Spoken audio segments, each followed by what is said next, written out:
हर हर महादेव दोस्तों, महाकाल भक्ति ज्ञान चैनल में आप सबका एक बार फिर से हार्दिक स्वागत है।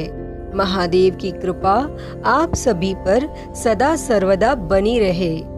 दोस्तों, आज मैं आपको वैशाख महीने की एक कहानी सुनाऊंगी, तो आप सभी से विनम्र निवेदन है इस कहानी को अंत तक जरूर सुने। एक बार एक पति और पत्नी थे। वे बहुत गरीब थे। वह पति रोज जंगल जाता, वहां से लकड़ियां काटकर घर लाता और फिर उनके गट्ठर बनाता और बेचता, और ऐसे ही वे अपना गुजारा करते थे। फिर वैशाख का महीना आया और सब लोग वैशाख स्नान करने लगे, तो यह औरत भी वैशाख नहाने लगी। और रोज उसका पति जो लकड़ियों की गट्ठर बनाता, वह पत्नी उसमें से एक लकड़ी निकाल लेती और फिर वैशाख नहाकर आती, आंवला और पीपल सींचती और मंदिर के आगे रोज एक दिया जलाती। और ऐसा करते हुए उसे 1 महीना हो गया। और फिर एक दिन उस पत्नी ने उन एक एक बचाई हुई लकड़ियों का गट्ठर बनाया और भगवान का नाम लेकर बेचने गई। और जैसे ही भगवान का नाम लिया, वह लकड़ियां चंदन की हो गई। और जैसे ही वह पत्नी राजमहल से होकर गुजरी, तो राजा को चंदन की खुशबू आई। तब राजा ने उससे पूछा कि इन लकड़ियों की कीमत क्या लोगी?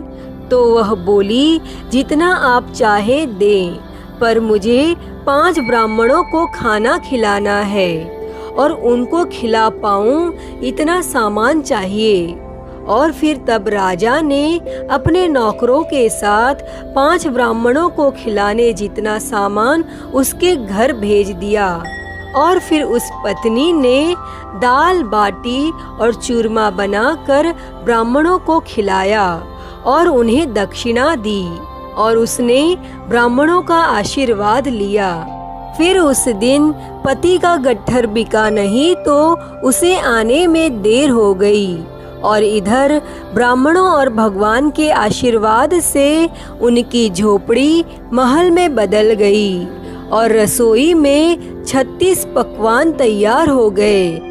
और जब पति गट्ठर बेचकर आया, तो उसे अपनी झोपड़ी दिखी नहीं, तो वह पड़ोसन से पूछने लगा। तब पड़ोसन बोली, तुम तो लकड़ियां बेचते रहते हो और तुम्हारी पत्नी स्नान ध्यान पूजा पाठ करती है, ब्राह्मणों को खाना खिलाती है, और बाकी तुम जानो। फिर इतने में उसकी पत्नी आ गई। तब पति से बोली कि यही अपना घर है। और यह सुनकर पति को गुस्सा आया और वह बोला, तूने चोरी की या डाका डाला जो अचानक इतना धन आ गया?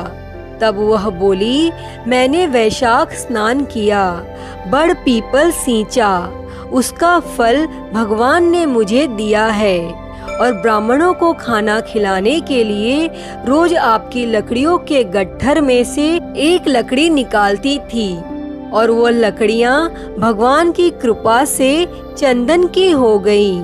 और जब बेचने गई, तो राजा ने गट्ठर मांगा और उसके बदले मैंने राजा से सूखा सामान मांगा, और जिससे ब्राह्मणों को खाना खिलाया और उन्हें दक्षिणा दी, और ब्राह्मणों ने आशीर्वाद दिया, और उसका फल भगवान ने हमें दिया। और तब पति को तसल्ली हुई। फिर दोनों पति पत्नी ने साथ में भोजन किया, और उसके बाद वे दोनों आनंद पूर्वक उस महल में वास करने लगे। हे भगवान, जैसे आपने उन पति पत्नी के भंडार भरे, वैसे ही सबके भरना, खोटी की खरी, अधूरी की पूरी जानना। तो दोस्तों, कैसी लगी आपको यह वैशाख महीने की कहानी? कमेंट बॉक्स में ज़रूर बताएं। अगर वीडियो अच्छी लगी हो तो इसे लाइक करें, ज़्यादा से ज़्यादा शेयर करें और ऐसी ही अन्य कहानियों के लिए मेरे चैनल को सब्सक्राइब कर नोटिफिकेशन बेल को ज़रूर ऑन कर लें। हर हर महादेव। धन्यवाद।